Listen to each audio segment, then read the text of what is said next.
Aren't we lucky to have heard that original recording of a man in 1504 shuffling his money and smelling it? Simply remarkable. Hello and welcome back to the final couplet with me, Theo Cowan. It's another week and it's another sonnet, of course, because that's what we bloody do on this podcast. Today we're hitting a milestone. Yeah, that's right. It's Sonnet 140. A huge one, a big one. We've only got... Hold on, I should know how many sonnets there are off by heart, but I don't.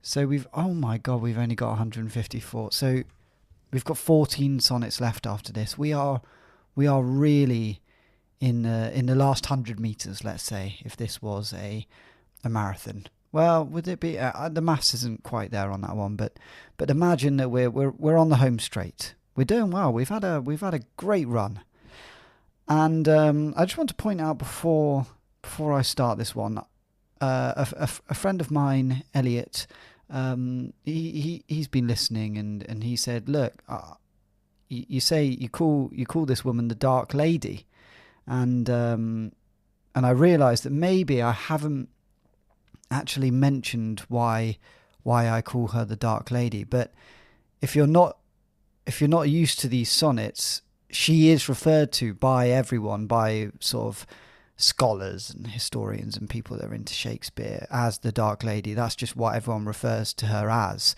And actually, in looking into this, she's only her dark features are only mentioned once, I think, in all of these sonnets. So I don't know why the bloody hell we call her the Dark Lady, but there we go.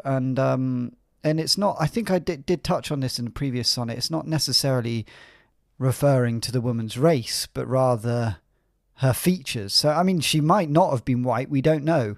It's probably unlikely given the time, but the jury's out on that one. But he did mention in one sonnet that she had dark features, so that's why we call her the Dark Lady.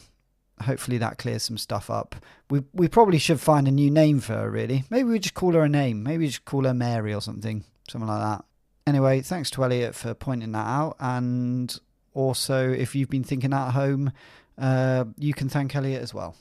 Right, with that out of the way, let's take a listen to Sonnet 140. Be wise as thou art cruel. Do not press my tongue-tied patience with too much disdain, lest sorrow lend me words, and words express the manner of my pity-wanting pain. If I might teach thee wit, better it were, though not to love, yet love to tell me so, as testy sick men, when their deaths be near, no news but health from their physicians know. For if I should despair, I should grow mad, and in my madness might speak ill of thee. Now this ill-wresting world is grown so bad, mad slanderers by mad ears believed be. That I may not be so, nor thou belied, bear thine eyes straight, though thou proud heart go wide. So there we have it, Sonnet 140. And again, this one's getting a bit... It's getting quite emotional, I think. He's really been gripped by the Dark Lady, or Mary, as we renamed her. He's having a tough time out there. It's tough out there for Shakespeare. And I think the essence of this sonnet is him saying, look, you've got to be nicer in how you reject me or how you mistreat me, because I'm actually kind of a fragile guy, all right? And I'm going to lose my shit. He's clearly anxious, he's desperate, and he's going, look, if you don't let me down gently, and if you aren't nicer to me, then I'm going to start... Wow, he does say this. I'm going to start slagging you off to everyone else, because I'll go mad and I'm going to be saying bad things about you. So don't do that. Don't drive me to insanity. And I guess you can read it as not necessarily slagging her off, but sort of slagging their relationship off. and he'll start sort of chatting about that in the pub and stuff because she's been mean to him. So there's a slight edge of, if you are mean to me, I'm going to start saying bad things, and that's going to be really bad for the both of us. So it's sort of desperate, but there's a warning to it, which seems a bit manipulative. But we know that Shakespeare, he loves to manipulate people, so it's nothing new, really. Right, I think we should dive into this line by line and work out what the hell Shakespeare is going on about in Sonnet 140. So we start with, be wise as thou art cruel. That's pretty straightforward. Be as wise as you are cruel. So he's starting off by saying, look, you're actually being cruel. And you need to be as wise as you are cruel. Really think about this, okay? And then he proceeds with, do not press my tongue-tied patience with too much disdain. So don't test my patience with your disdain. So you're being really mean, and you're being cruel to me, and you're testing my patience, and I don't like it. And here's the reason why she shouldn't test his patience. Lest sorrow lend me words, and words express the manner of my pity-wanting pain. So there we have the sort of threat in a way. And he's saying, in case sorrow makes me speak, and I start saying things about how pitiless you are in hurting me, and that you will not like. I mean, who he's going to talk to, we don't know, but it seems like he'll just chat to anyone. He'll be saying, oh, she's a bad person. She's being really mean to me. She's not very nice. And then she'll be ostracized, I guess. Then we continue with, if I might teach thee wit. So here he's going like, look, can I, let me teach you a thing or two, all right? May I say something? He's going to get a bit sort of mansplaining here, potentially. So, if I might teach thee wit, better it were, though not to love, yet love, to tell me so. This is one of Shakespeare's weird little confusing sentences where he thinks he's being clever, but for me, what are you talking about, mate? Though not to love, yet love to tell me so. Come on. That just makes no sense. But I think what he's getting at is, it would be better if you told me you love me, even if you don't. Because then he gives this sort of analogy. And here's the analogy. As testy sick men, when their deaths be near, no news but health from their physicians know. God, so this was a real sign of the times, wasn't it? He's saying, here's the analogy he's giving. So, it'd be better if you told me you love me, even if you don't. Like when ill patients that are on the brink of death get good news from their doctors. Their doctors are just saying, you're absolutely fine, mate. You're good to go. You look really well, actually. Could I say that to you? You've got lovely rosy cheeks and your eyes just look full of life.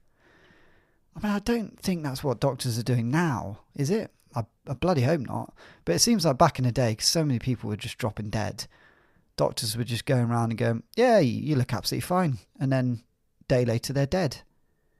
I guess it's given them a little glimmer of hope, which is what Shakespeare's getting at here. He's saying, like, just give me something here.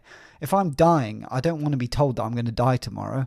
If I'm dying, I want to be told, yeah, you're going to be absolutely fine. And then I die, and then that's the end of it. And he's sort of thinking the same thing with the love from the Dark Lady. For if I should despair, I should grow mad, and in my madness might speak ill of thee. So we're going back to the threat.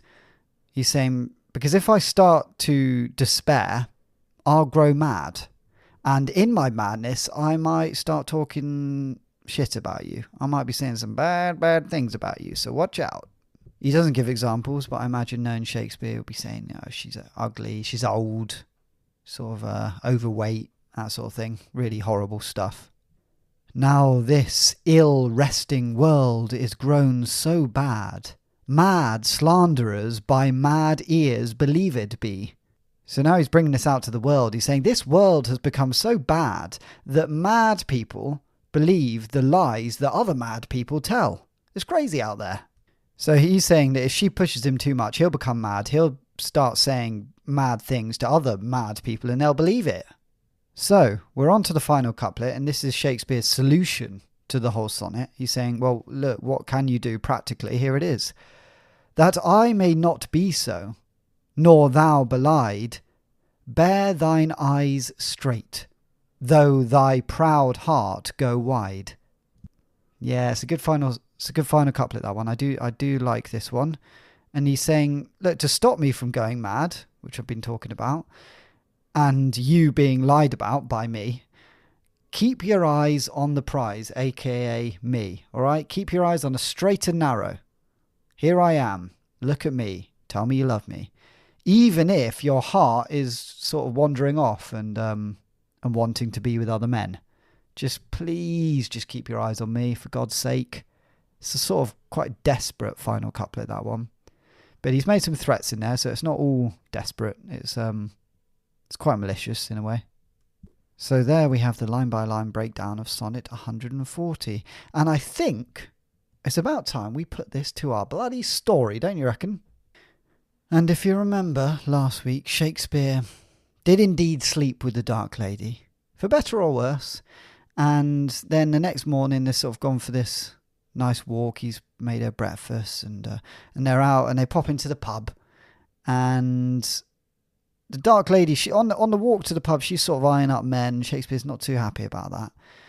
And then they're in the pub, and she starts chatting to this barman, and they are flirting up a storm. And Shakespeare's like, oh God, she is looking at other men. I hate this, but I also love her. So he's got this real dilemma going on. And so while she's flirting, Shakespeare writes Sonnet 139. Takes him a couple of hours, and she flirts the whole time. They're having a great time. They make a great couple, I think. Anyway, Shakespeare grabs the Dark Lady and takes her into this sort of closet in the pub, this dark closet. And Shakespeare has this candle, and he recites Sonnet 139 to her, which is all about not hurting him, not manipulating him, not looking at other men while he's in front of her, and stop manipulating him. So let's see how that Sonnet 139 goes down, and how Sonnet 140 fits into all this. Shakespeare finishes reading Sonnet 139 in the closet to the Dark Lady. The Dark Lady blows out the candle. They stand in darkness. Shakespeare says, is there a reason you blew that candle out? Did you like the sonnet? Did it make sense? And the Dark Lady sighs and said, I just couldn't look at your face anymore, to be honest. It's just painful. And Shakespeare says, painful in a good way? Or the Dark Lady says, no, it's I don't like looking at it. It's revolting me at the moment. Shakespeare says, that's not how I wanted the sonnet to go down. After a while, the Dark Lady says, Shakespeare, I do want to be with you. I apologise for flirting with other men. That's just how I am. Shakespeare says, yeah, okay, I understand that, but if you're going to do it, please just don't do it in front of me, for God's sake. I really am in love with you, and I know you're sort of quite a manipulative person. Dark Lady says, sorry, what are you talking about? I'm not manipulative, I'm just being me. And Shakespeare says, well, you are manipulating me, aren't you? And she says, I'm absolutely not, Shakespeare. I'm just being who I am. I'm telling my truth. And Shakespeare says, oh, okay, fine. Right, should we get back to the pub? The Dark Lady says, yes, let's. So they leave the closet, walk back into the pub, go over to the bar, and order a couple more pints of ale. Shakespeare and the Dark Lady have a wonderful time chatting away. The Dark Lady is looking only at him, and he's pleased, he's happy. He's got her all to himself. After a while, he thinks, I do need the toilet. And he says to the Dark Lady, I'm just going to pop to the loo, be back in a jiffy. And the Dark Lady says, okay, well, I'll be waiting for you. And so Shakespeare goes off to the urinal and has a little wee. And on his return, he can't find the Dark Lady at her seat. Weirdly enough, the barman isn't there either. Shakespeare starts looking around the pub. He can't see either of them anywhere. He looks over at an old man in the corner of the pub who winks at him and slyly points his finger to the closet, the very closet that Shakespeare and the Dark Lady were in earlier when he was reading his lovely sonnet to her. Shakespeare thinks, what could she be doing in there? I guess it's a nice closet, I suppose. And so he walks over to the closet and opens it up. And there, in front of him, is the Dark Lady and the barman, and also another man and a lady. There's 4 of them in there, and they are making out with each other. They're going crazy on each other. Shakespeare is aghast. What the what's going on? The Dark Lady says, Shakespeare, sorry, just you were gone for quite long. And he said, I was literally gone for 2 minutes. What the hell? And she says, yes, well, look, I just got a little bit tempted. I'm sorry, Shakespeare. That's just who I am. And Shakespeare says, this is bloody ridiculous. He grabs the Dark Lady by the arm and drags her out of the closet. And the barman says, hey, watch it, you. She's just trying to have a good time. I'm sorry you can't give her that. And Shakespeare says, I can give her that, actually. You just don't know me. You don't know me. Who are you, anyway? You bastards. Get back behind the bar. Do your job. Shakespeare drags the Dark Lady out of the pub. And he says, what was that about? She looks at him and goes, well, Shakespeare, I mean, you're not all that, are you? I mean, I do like you, but you could have a little shave every now and again. You're a bit unkempt. Is that the word? Shakespeare says, yeah, I think that is the word, yeah. And she says, and also that hairline, I mean, what's going on? And he said, what, I can't do anything about my hairline, can I? You think I'm happy with this? Got a massive forehead, I'm not happy with it. She says, yeah, it's just not doing it for me, really, but look, I'm happy to sleep with you every now and again and whatnot, but you're not attractive to me, really. Shakespeare says, well, you can't say that to me. You're being really mean and you need to tell me that you love me. She says, well, I don't think I'm going to do that. I don't think I can do that, Shakespeare. Shakespeare says, for God's sake, tell me you love me. The Dark Lady says, I will not tell you I love you. Oh my God, you're driving me crazy. You are driving me crazy. And he says, you know what? I knew this was going to happen. I knew this was going to happen. I knew you'd be mean to me and you'd start doing things with other guys. And she says, and women, to be fair. He says, yeah, and women. Well, I didn't know about the women, but that's not great for me either. Okay? I knew that all this was going to happen and I prepared a sonnet. Yes, that's right. I wrote it 2 nights ago. I knew that this would happen and I'm going to read it to you now. The Dark Lady says, I really don't have time for this, Shakespeare. I just want to go back in the pub. And Shakespeare says, no, you're staying here to listen to it. And she says, I'm really not, Shakespeare. And she starts walking away. So Shakespeare says, well, I'm going to read it to you anyway, and you're going to have to listen. Because it's a free world, it's a free country, and you're going to have to listen to my words, even if you don't look at me. And so, with the Dark Lady walking back into the pub, Shakespeare pulls out Sonnet 140 from his back pocket and starts reading as he follows her. Sonnet 140. Be as wise as you are cruel. Do not test my patience with your disdain, in case sorrow makes me speak, and I express how pitiless you are in hurting me. Let me teach you a thing or two. It would be better if you told me you love me, even if you don't, like when ill patients close to death get only good news from their doctors.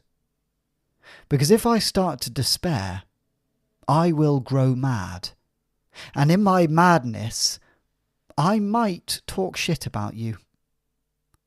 This world has become so bad that mad people believe the lies that mad people tell.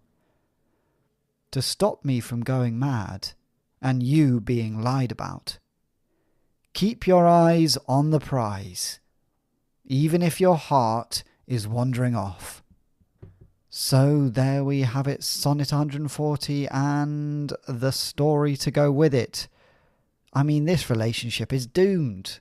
She doesn't seem interested in him. He is desperately in love with her.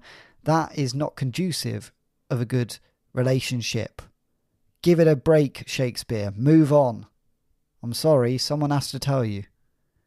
Anyway, we'll find out how this progresses next week on the final couplet. Until then, bye.